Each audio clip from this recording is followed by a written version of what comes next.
Nous allons voir dans ce chapitre la modification de tous les pignons pour supprimer l'angle d'hélice et remplacer donc les engrenages hélicoïdaux par des engrenages droits. Donc tous les angles d'hélice sont mis à zéro. Nous allons simuler une nouvelle modification, à savoir le remplacement des engrenages hélicoïdaux par des engrenages droits. L'avantage des hélicoïdaux, c'est qu'ils sont silencieux. Ils ont l'inconvénient, par contre, de donner une poussée axiale. C'est pour ça qu'on met des roulements à rouleau conique. On va remplacer par des engrenages droits, auquel cas il y aurait lieu, normalement, de remplacer les roulements par des roulements à billes. Ça veut dire qu'on va mettre l'angle d'hélice à 0. Alors, au passage, rappelons que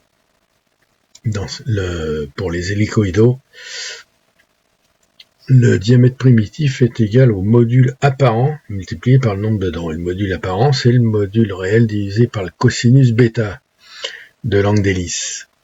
Si bêta diminue, le cosinus augmente, et comme il est au dénominateur, le module diminue, donc le diamètre diminue. Donc si bêta diminue, le diamètre diminue et inversement. Donc les diamètres vont diminuer. Donc je mets 0 et 0 pour tous les angles d'hélice. Voilà, régénération terminée. Nous sommes en présence d'engrenages à denture droite.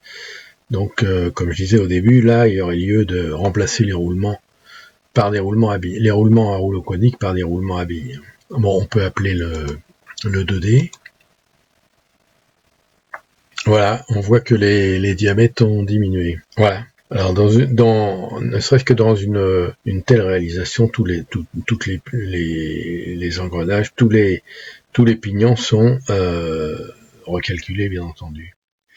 Bien, ainsi, pour une société qui construit des matériels ayant une certaine ressemblance, ou des familles, il suffit, lorsqu'on en a fait un, d'en faire une copie avec ses 2D associés, de le simplifier jusqu'à une définition qui est un dénominateur commun, et de la garder en bibliothèque. On arrive ainsi à des modèles robustes dont les données d'entrée sont les données du cahier des charges client ou des données immédiatement dérivées. On change une ou plusieurs données d'entrée, on appuie sur Enter, et ainsi on recommence tout sans rien recommencer. Ainsi, c'est une composante, une brique de l'intelligence artificielle au service de la conception. Les avantages sont multiples, la souplesse en avant-projet, due à la modularité de la conception, ce qui permet de faire des propositions aux clients de différentes variantes d'avant-projet avec objectifs convergents de coûts, d'encombrement, de poids. Ainsi, on valide un projet par la simulation. On fait des itérations et convergence rapide du projet. On peut aussi automatiser les chiffrages pour établir des devis en simultané. Là, un autre avantage, c'est le gain de temps dû à la modularité et l'automatisation de la conception 3D et 2D, possibilité de travailler en ingénierie simultanée, accélération des bilans, masse et devis, on en a parlé.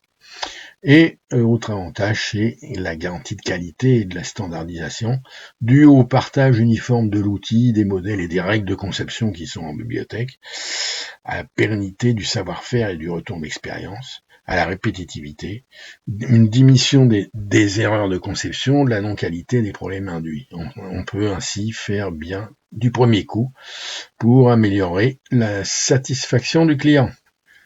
Merci d'avoir regardé. À bientôt sur une autre présentation.